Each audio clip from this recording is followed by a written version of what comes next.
today's topic from the different concepts based upon the satellites, their projections, and their orbital motion around the Earth.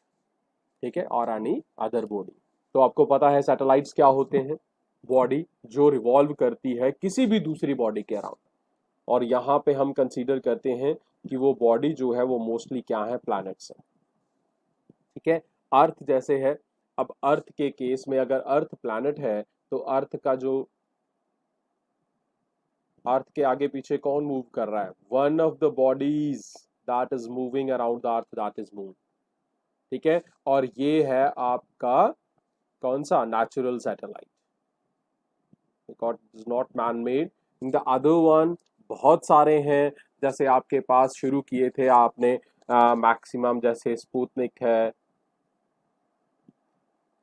ठीक है, और भी आपके पास बहुत सारे हैं, जैसे आजकल आप डिफरेंट मून मिशंस पे जा रहे हैं, so you are using different shuttles and then they are using the satellites. So moon हमारा अर्थ का एक सैटेलाइट है। उसके बाद ये और वो जो स्पुतनिक जैसे सैटेलाइट्स हैं, ये आर्टिफिशियल सैटेलाइट्स हैं। 1957 के बाद बहुत सारे सैटेलाइट्स जो हैं वो आपके अर्थ के आगे पीछे मूव करने के लिए छोड़े जा चुके हैं स्पेस में। तो ये सारे के सारे कौन से हैं? आपके आर्टिफिशियल सैटेलाइट्स। अब सबसे पहली बात ये है कि how you are going to put those satellites in the plane of earth, are they are supposed to move in the space। कैसे मूव करते हैं? सो कोई भी बॉडी, अगर किसी को बॉडी को आपने मूव करवाना है, इट शुड बी प्रोजेक्टेड और लॉन्च्ड। उसकी इनिशियल वेलोसिटी कितनी है, उसकी एनर्जी कितनी है, depending upon that it moves out of the circle. But अब प्रॉब्लम सबसे बड़ी ये है कि if some body is to be moved out of the surface of earth, ये आपकी अगर अर्थ है, इस अर्थ का अपना एक ग्रेविटेशनल फील्ड है। ठीक है, ये फील्ड है, इसका ग्रेविटेशनल फील्ड है। इस ग्रेविटेशनल फील्ड में अगर कोई भी बॉडी है तो that body that is moving what, that is, उसे आप वहां से बाहर नहीं ले जा सकते। कब तक? जब तक आप इस यहां तक आपका ग्रेविटेशनल फील्ड का इंपैक्ट है, ये उसका रेंज है। इसके बाहर अगर बॉडी ने इसके बाहर जाना है तो पहले आपको कोप अप करना पड़ेगा इस ग्रेविटेशनल फील्ड को। तो we need some initial velocity. ठीक है, and the initial velocity which is required to so that one is known as, क्या कहते हैं उसे कहते हैं भाई एस्केप वेलोसिटी। एस्केप वेलोसिटी क्या करती है? Helps a body to escape from earth's gravitational field. ये ग्रेविटेशनल फील्ड ऑफ अर्थ में है, तो अर्थ का ग्रेविटेशनल फील्ड, अगर it has, your body has been kept inside the gravitational field of any other body, मान लीजिए moon की surface पे है और मून की सरफेस से बाहर आना है, मून की सरफेस से आपने अर्थ पे आना है, तो सबसे पहले what you have to do, you have to escape out of the gravitational field of that moon. वो मून की पहले फील्ड से बाहर आना पड़ेगा, फिर उसके बाद मूव करेगा। चलिए, ग्रेविटेशनल फील्ड ऑफ अर्थ से बाहर चली गई, अब बाहर चली गई है, बट उसके बाद इसे मूव करना पड़ेगा, एक पर्टिकुलर ऑर्बिट में मूव करना पड़ेगा, या आपकी बॉडी जो है वो ग्रेविटेशनल फील्ड के अंदर ही अर्थ के आगे पीछे मूव करना चाहती है।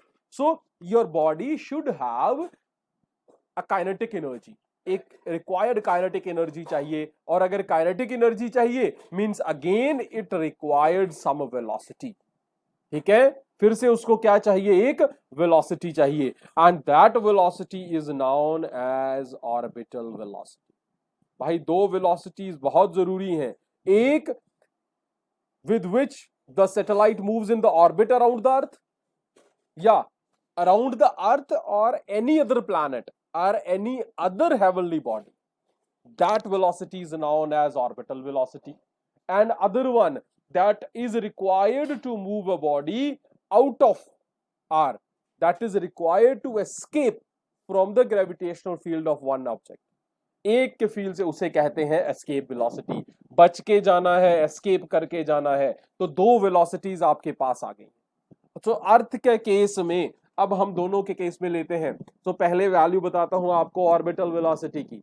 अगर ऑर्बिटल वेलोसिटी की बात करें कि किसी भी हाइट से अबव द सरफेस ऑफ अर्थ, किसी एक हाइट के ऊपर अगर आपका ऑर्बिट है, तो then it is going to be G M mass. G क्या है?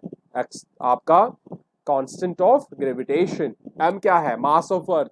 क्योंकि यहां पे हम बात कर रहे हैं orbital velocity with respect to earth, या अर्थ के आगे पीछे ऑर्बिट बना हुआ है, upon the radius of earth plus H. H क्या है कि ऑर्बिटल वेलोसिटी आपको चाहिए हाइट एच पे, मींस एच जो है हाइट है ऑर्बिट की। अगर आपके पास ये आपकी अर्थ है, इस अर्थ के आगे पीछे ये एक ऑर्बिट बना हुआ है, और अर्थ से इस ऑर्बिट के बीच का डिस्टेंस कितना है? एच। तो टोटल डिस्टेंस कहां, सेंटर से कितना हो गया? सेंटर से यहां तक का रेडियस हो गया आर, तो टोटल डिस्टेंस सेंटर से कितना हो गया? R plus H. तो आर प्लस एच हो गया, और इसका root. This is the value of what? Orbital velocity. ठीक है, तो तब हम वैल्यू निकाल लेते हैं यहां से इसे यूज करके। ठीक है बच्चे, अब कई बार हम मान के चलते हैं कि that is going to be H is very small. अगर ऑर्बिटल की हाइट बहुत छोटी हो, ऑर्बिटल सरफेस के बहुत पास हो, या ऑर्बिटल जो है उसका जो हाइट है सरफेस ऑफ अर्थ से, उस ऑर्बिट का डिस्टेंस जो है that is much smaller, R comparably much small than the value of the R. अगर आर से छोटा हो तो आर प्लस एच को इक्विवेलेंट टू आर ले सकते हैं, then that case it is going to be gm upon r under root. मैंने मल्टीप्लाई भी आर से कर दिया, डिवाइड भी आर से कर दिया, इसको बन गया gm अपॉन आर का स्क्वायर। gm अपॉन आर स्क्वायर क्या होता है? Small g, acceleration due to gravity on the surface of earth, so that becomes v not is equal to under root G R. तो ये आपके पास एक कंसेप्ट बन गया कि आपकी वेलोसिटी जो बन गई वो ये बन गई, and that is going to be round about it is 7.9 kilometres per second. 7.9 या राउंड अबाउट कह सकते हो, 8 किलोमीटर पर सेकेंड के आसपास आपकी वैल्यू आ जाती है किसकी? Orbital velocity. ठीक है भाई, इसी तरह जो एस्केप वेलोसिटी की वैल्यू है अर्थ के केस में, that is under root 2 G R. ठीक है, under root 2 G R. So इसे आप लिख सकते हो under root 2 into G R. ठीक है, ये आपका बन गया under root 2 into orbital velocity. Under root 2 होता है बच्चे 1.414 इंटू ऑर्बिटल वेलोसिटी, तो ये राउंड अबाउट बन जाती है 11.2 किलोमीटर पर सेकेंड। तो अगर आपको अर्थ की सरफेस से, अर्थ के ग्रेविटेशनल फील्ड से बाहर मूव करना है, तो you need what? You need 11 kilometre पर सेकेंड की स्पीड से आपको मूव करना पड़ेगा। 11 किलोमीटर पर सेकेंड की स्पीड से मूव करके ही अर्थ की सरफेस से बाहर जा सकते हो। तो ये आपके कुछ केसेस थे। अब आपने पढ़े हुए हैं Kepler laws. We are not going to get into the deep of those concept, we are just going to use those concept to get certain other values. अब आपके पास आ जाता है time period of satellite. Time period of satellite, satellite का time period क्या है भाई? ठीक है, मतलब जिसमें वो क्या करता है? Time to complete one rotation,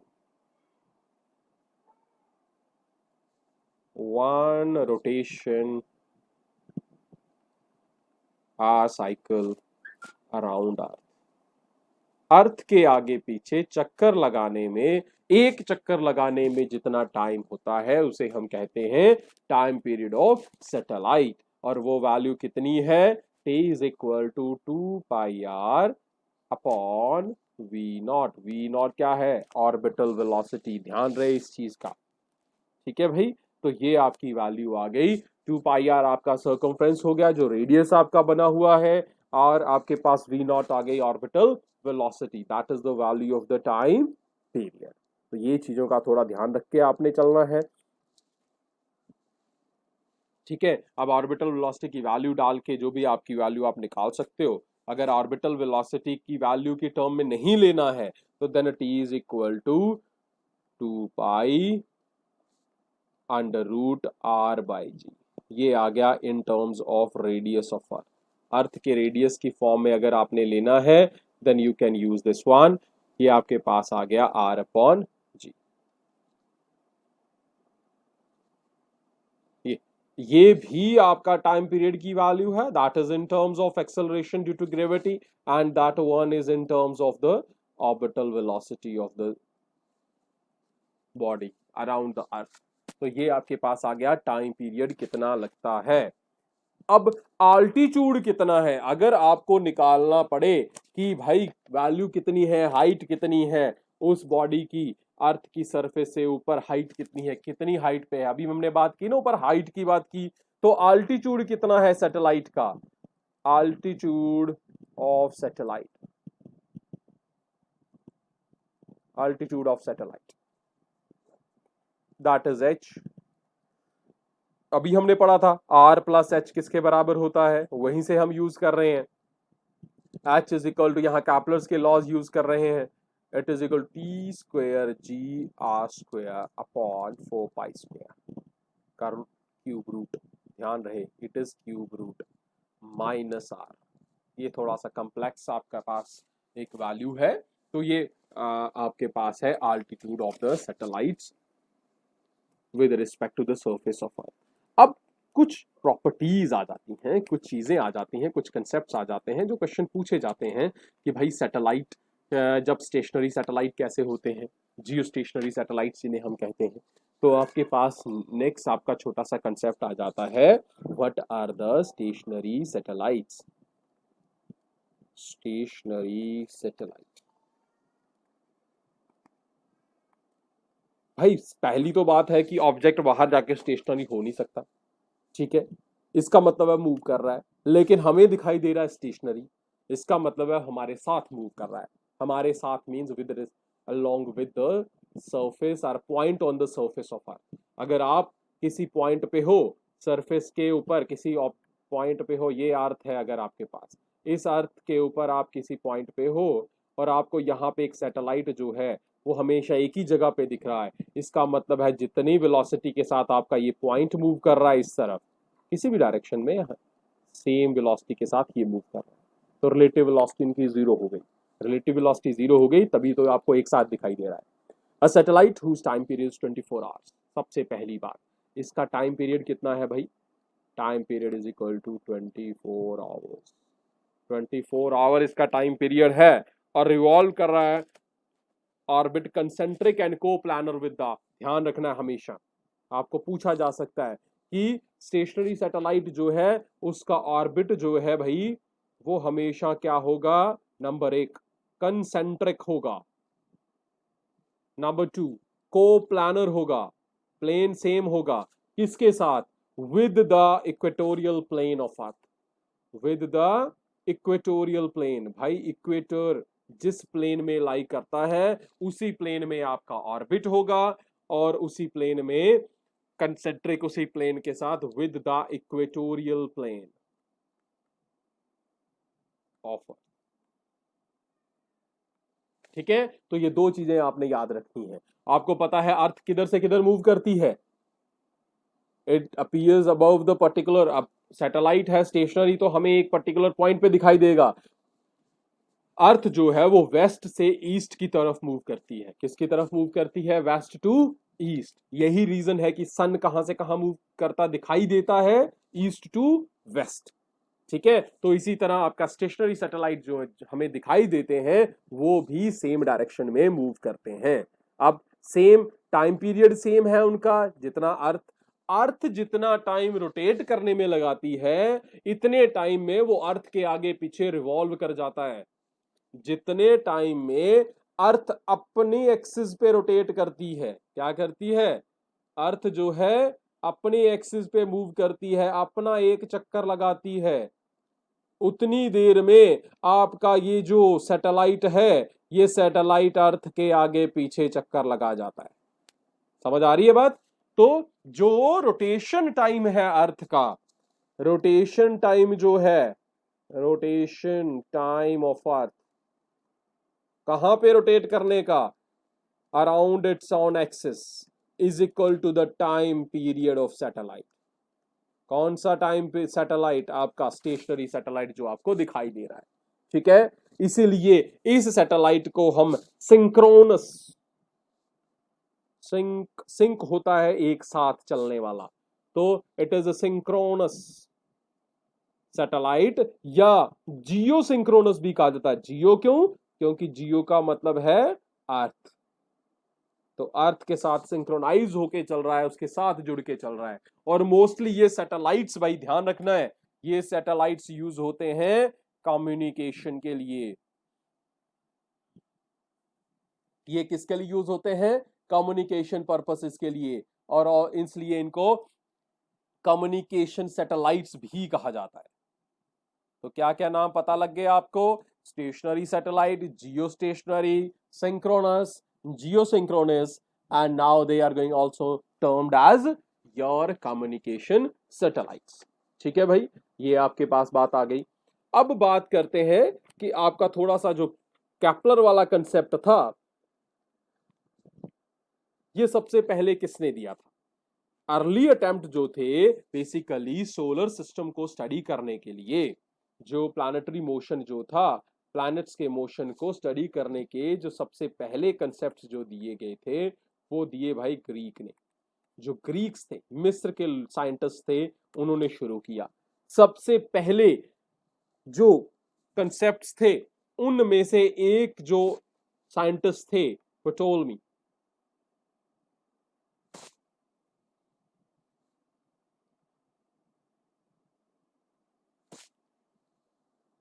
ठीक है, प्टोलेमी ने ऑलमोस्ट 140 एडी में, 140 एडी में उन्होंने एक थ्योरी डेवलप की। कौन सी? प्टोलेमी ने कौन सी थ्योरी दी थी? जियोसेंट्रिक। जियोसेंट्रिक, जियो अर्थ, सेंट्रिक सेंटर पे है, अर्थ सेंटर पे है, तो जियोसेंट्रिक थ्योरी किसने दी?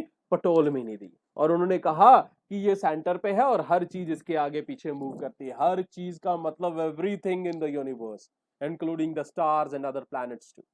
लेकिन ये बहुत ही कॉम्प्लिकेटेड थी, ना किसी को समझ आई, ना ही वो उसको अच्छे से एक्सप्लेन कर पाए, क्योंकि वो रिवॉल्व कर रहे थे, अपना हर चीज रिवॉल्व कर रही थी आगे पीछे, तो ये समझ नहीं आई।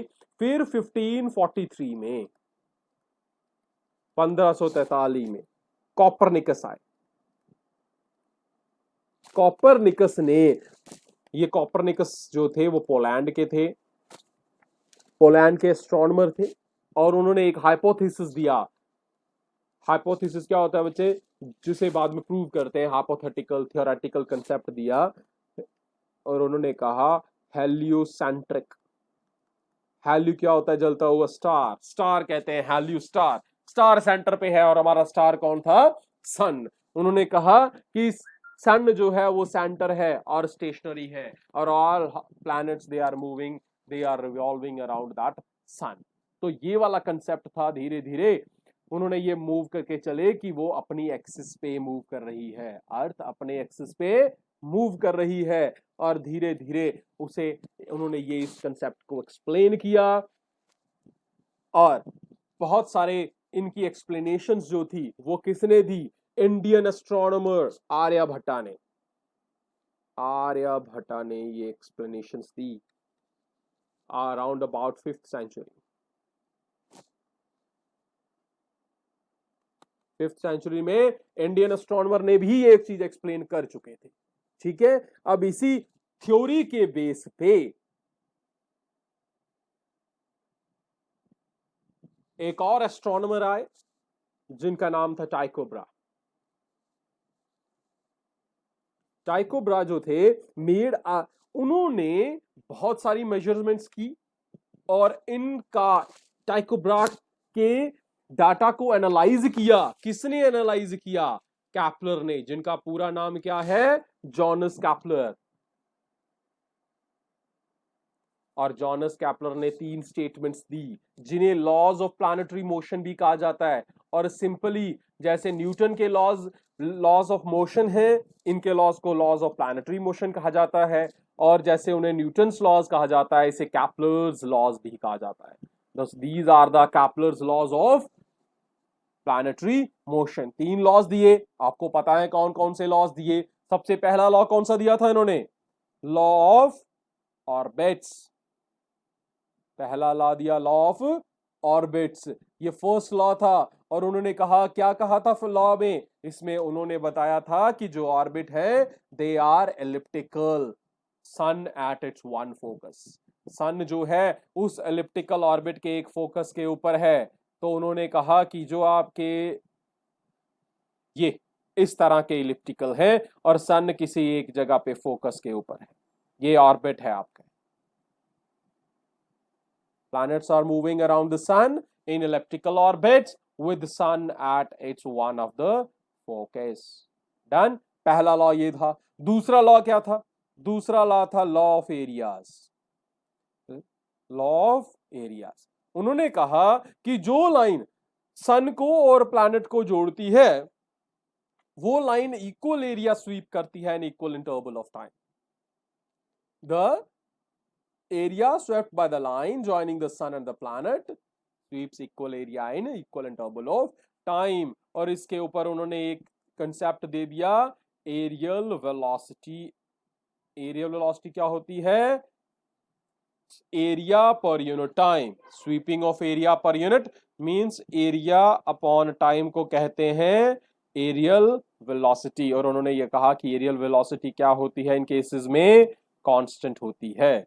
मतलब चाहे, इसका मतलब है जब पास आ जाते हो, जब पास आ जाते हो ये, और जब उस समय रेडियस हो जाता है काम, ठीक, तो इस समय आपका प्लैनेट जल्दी मूव करेगा। जब आप दूर चले जाते हो तो उस समय आपका प्लैनेट हो जाता है दूर। तो जब दूर जाता है तो प्लैनेट जो है उसकी स्पीड कम हो जाती है according to that concept. Only then this is, क्योंकि यहां पास आने पे ये रेडियस तभी बराबर होगा जब ये वाला कंसेप्ट आपका इक्वल होगा। ठीक है। And third one is the law of periods. Law of periods क्या कहता है?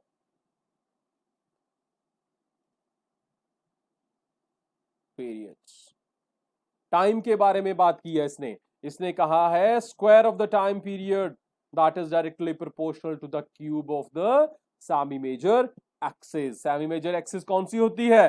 फोकस से जो बड़ा हुआ जे दिस लॉन्गर डिस्टेंस, ये वाला जो डिस्टेंस है ये लंबे वाले एज का, इसका half, that is going to be your semi major axis. तो ये सेमी मेजर एक्सिस जो है इसका क्यूब जो है वो square of the time period के बराबर होता है। ये तो था भाई आपकी बात। ठीक है, बात समझ आ गई आपको?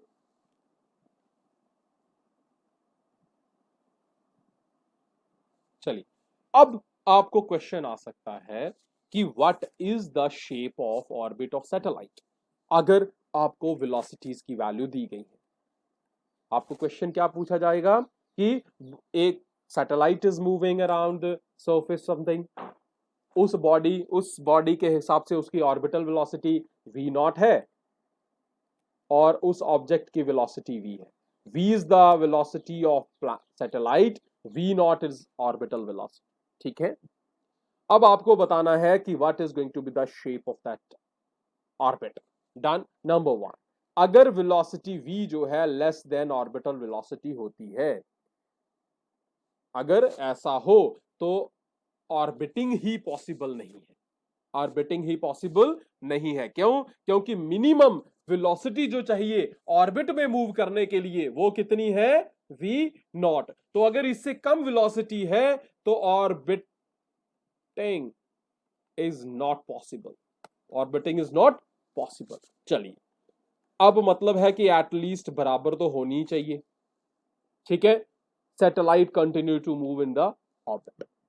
ठीक है, अब ऐसे केस में, और पहले केस में यहां ऑर्बिटिंग पॉसिबल नहीं है, तो क्या होता है? जैसे ही वेलोसिटी उसकी कम होती है, अगर वो ऐसे मूव कर रहा था तो वो सीधा ऊपर से नीचे नहीं आएगा, इस तरह स्पाइरल फॉर्म में वो नीचे आता जाएगा।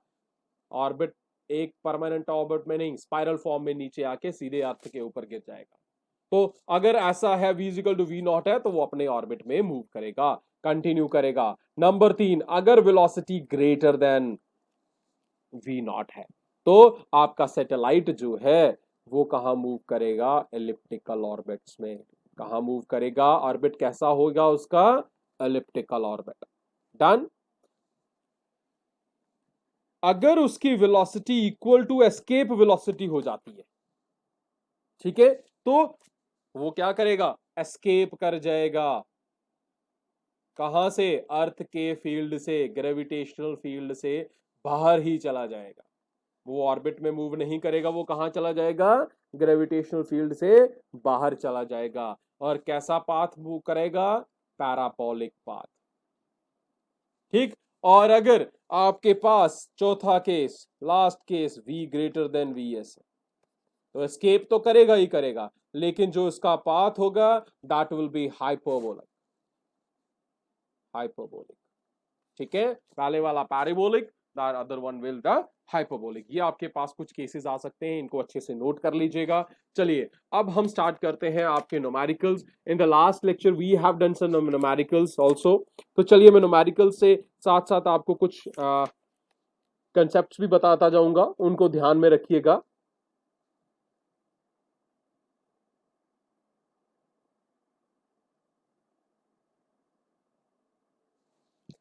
चलिए, पहला कंसेप्ट जो है आपका, हमेशा याद रखना है आपने कि height, if height is greater, height of satellite जो है वो ज्यादा है,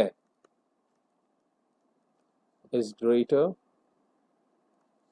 ठीक है, ज्यादा होगी, orbital velocity will be smaller.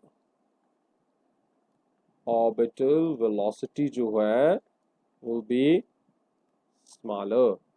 Orbital velocity small, जितना h की वैल्यू, क्योंकि हमने पढ़ा था कि r प्लस एच डिनोमिनेटर में होता है, h बढ़ता जाएगा, डिनोमिनेटर बढ़ता जाएगा, तो ओवरऑल वैल्यू जो है वो कम होती जाएगी। अब सेकंड क्वेश्चन आपको मैं पूछ सकता हूं, what is the amount of work done to keep the satellite in orbit. भाई ऑर्बिट में सैटेलाइट को रखने के लिए कौन सी फोर्स लग रही है, सेंट्रीपिटल फोर्स। और सेंट्रीपिटल फोर्स के द्वारा जो वर्क डन होता है वो कौन कितना होता है, 0 वर्क डन होता है। So work done to keep satellite in orbit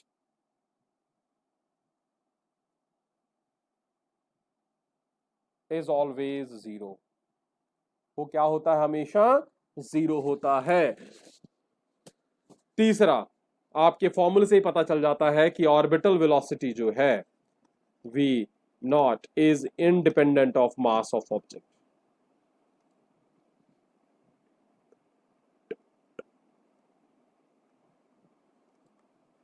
mass of object या सैटेलाइट जो है आपका, उसके मास पे डिपेंड नहीं करता, वो जितना भारी हो या कम ज्यादा जितना मर्जी हो उस पर डिपेंड नहीं करता।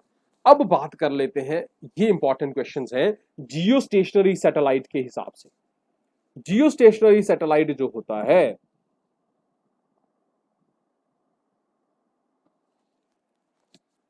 जो हाइट है जियो स्टेशनरी सैटेलाइट, जियो सैट की, जिसे जियो सैट भी कहते हैं,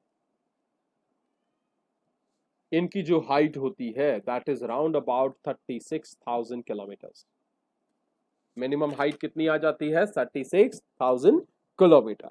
और रेडियस तो पता ही है आपको, जब रेडियस बनाएंगे, इनका रेडियस सैटेलाइट का वो कितना हो जाएगा, 36,000 ये है, और अर्थ का रेडियस कितना है, 6,000 ऑलमोस्ट। तो ये 36 प्लस 6 कितना हो जाएगा, 42,000, 400, 6400 है ना। So that is going to be 42,400 kilometre. Add कर देना इसमें 6,400 किलोमीटर, ठीक है। तो ये बन जाएगा आपका रेडियस ऑफ दिस वन, ठीक है। और ऑर्बिटल वेलोसिटी कितनी होती है इन केस में, दैट इज 3, क्योंकि मैंने आपको बताया जितना रेडियस बढ़ता जाएगा ऑर्बिटल वेलोसिटी कम होती जाएगी। सो यहाँ ऑर्बिटल वेलोसिटी हो गई 3, ऑलमोस्ट 3 के बराबर। सभी के सभी कम्युनिकेशन सैटेलाइट्स जो हैं, all communication satellites, all all communication satellites are geosats, वो जियोसैट ही होते हैं, जियो स्टेशनरी ही होते हैं। तो ये ध्यान रखना है आपने इनका, ठीक है।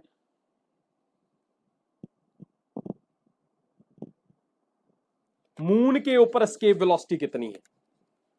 मून के ऊपर escape velocity on moon, moon के ऊपर एस्केप वेलोसिटी जो है आपकी, दैट इज 2.4 किलोमीटर पर सेकेंड। अर्थ के ऊपर 11 है, वहां पे चली गई आपकी, कितनी हो गई? 2.4। ठीक है, इसका रीजन क्या है कि GM जो है, GM is equal to 1/6 of G होता है, नंबर एक, G का 1/6 होता है। दूसरा जो रेडियस ऑफ मून है दैट इज 0.27, 0.27 मतलब 27% है किसका? रेडियस ऑफ अर्थ का। ये ध्यान रहे, इसलिए इसकी वैल्यू कम हो गई, क्योंकि वी जो होती है वो √2GR होती है, तो G भी छोटा हो जाता है 6 टाइम्स, और आपका R भी जो है वो उसका 27% हो जाता है। So we are going to get a smaller value of escape velocity from the surface of moon. चलिए भाई, अब चलिए न्यूमेरिकल्स करते हैं कुछ इसके। न्यूमेरिकल्स पहले जो स्टार्ट करेंगे, that some of the numerical would be based upon the small G value. ठीक है, न्यूमेरिकल्स पहला ग्रेविटी, पहला कंसेप्ट क्वेश्चन, जो पहला क्वेश्चन हम कर रहे हैं, पहला क्वेश्चन है gravitation is universal force. Number one thing, ये तो हमें पता है कि ग्रेविटेशनल फोर्स जो होती है वो यूनिवर्स के हर हिस्से में पाई जाती है। Whenever there is a mass there is a matter, जहां पे भी कोई मैटर होगा या मास होगा, ग्रेविटेशनल फोर्स एग्जिस्ट करती है। However when we stand near a wall, जब हम एक दीवार के पास होते हैं, we are not pulled by the wall. तो जब हम दीवार के पास खड़े होते हैं तो हमें वो दीवार अपनी तरफ खींचती क्यों नहीं? जब हर जगह ग्रेविटेशनल फोर्स है तो मुझे दीवार अपनी तरफ क्यों नहीं खींच रही है भाई? ठीक है, क्यों नहीं खींचती है? क्या क्या आंसर हो सकता है इसका? हाँ भाई,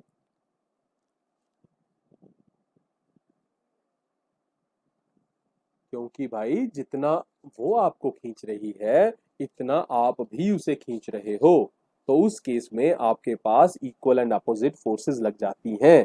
तो ये किसके अकॉर्डेंस में आ जाता है कि ग्रेविटेशनल ड्यू टू वॉल जो होती है वो अर्थ के ग्रेविटेशनल पुल से बड़ी कम होती है। ठीक है, देखो, आप यहां, आपके पास यहां वॉल है, वॉल के पास आप खड़े हो यहां पे, ठीक, अब यहां पे खड़े हो, ये आपको खींच रही है, बिल्कुल खींच रही है, लेकिन उसी समय अर्थ भी आपको खींच रही है अपनी तरफ, और जो रिजल्टेंट फोर्स है वो हमेशा डाउनवर्ड रहेगी। क्यों? क्योंकि अर्थ जो है उसकी फोर्स जो है वो ज्यादा स्ट्रांग है as compared to the force which is put on you due to the, due to what, due to that one wall on you. ठीक है भाई, तो इसलिए यहां पे क्या आ जाएगा, ग्रेविटेशनल पुल जो है वो अर्थ का ज्यादा है as compared to the wall. दूसरा क्वेश्चन है gravitational force of earth on a ball of mass 1 kilogram.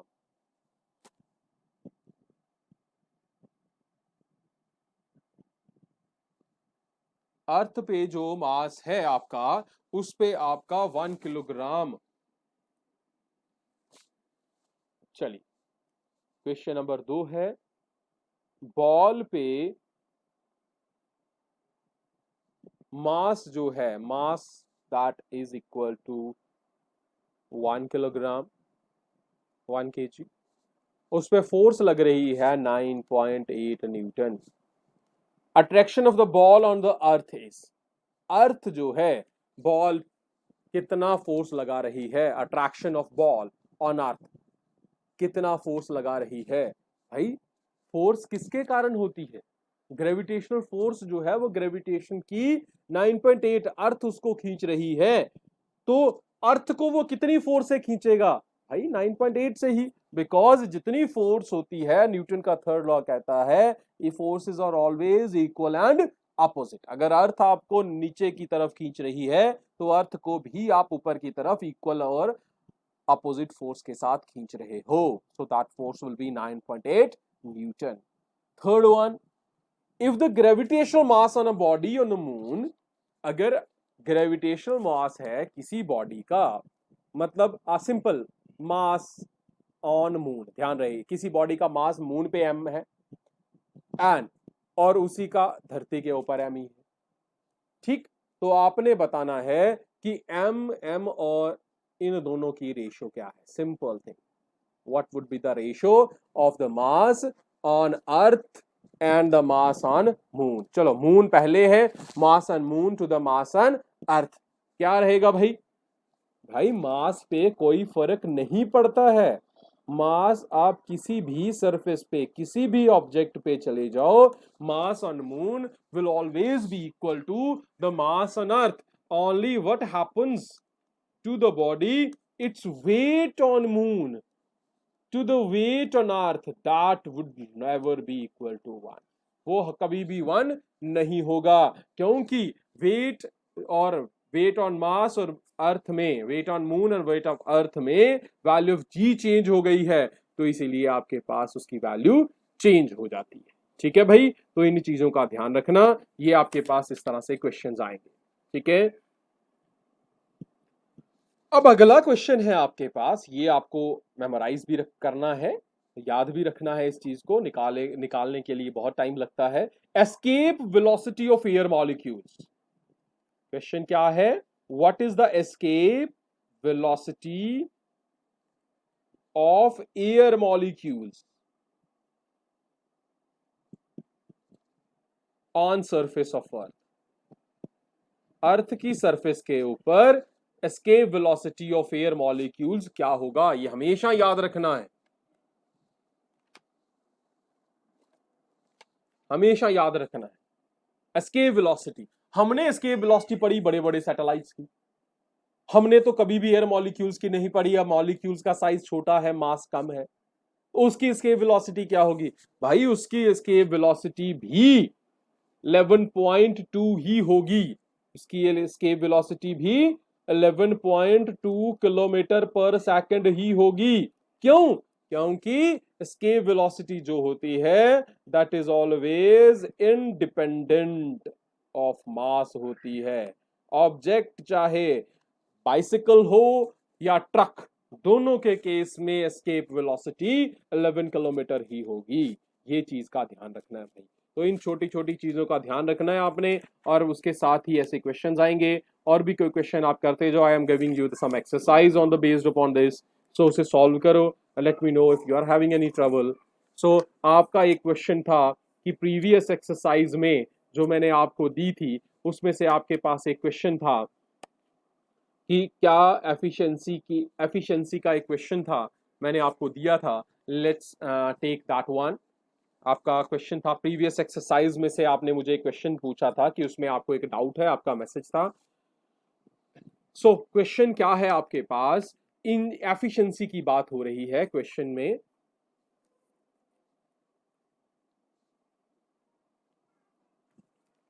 N engine pumps up 100 kilogram of water through a height. क्या किया गया है? पंप जो है, वाटर पंप है जो, वो आपका 100 किलोग्राम पानी को पंप करता है। कितनी हाइट पे? 10 मीटर हाइट पे। कितने टाइम में? 5 सेकंड में। Given that efficiency of the engine, efficiency जो है उसकी, एफिशिएंसी एफिशिएंसी जो है वो 60% है भाई। मीन्स जो वर्क में कन्वर्ट कर रहा है 60% है। आपको निकालना क्या है?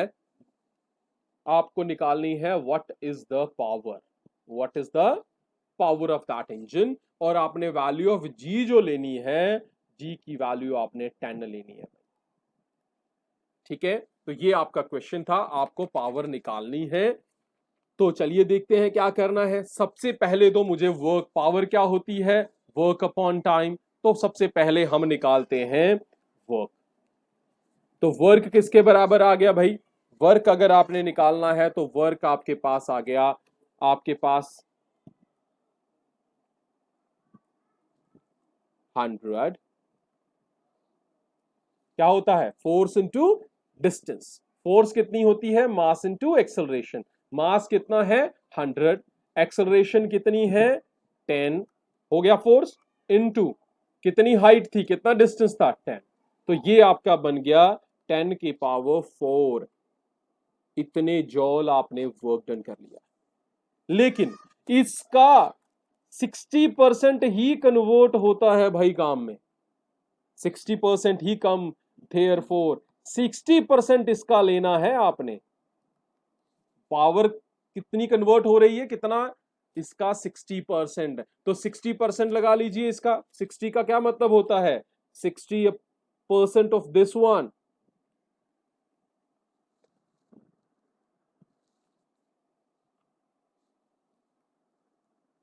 ठीक है, ये आपका 60%, ये आपका कितना वर्क डन है, ये 60% है। तो चलिए इसका कर लेते हैं, आपकी वैल्यू कितनी पावर हमारे पास आ गई, कितना वर्क डन हमारा आ गया, कितना, ये 60% है ना, ये 60% है, कौन, this is 60% of the total work done.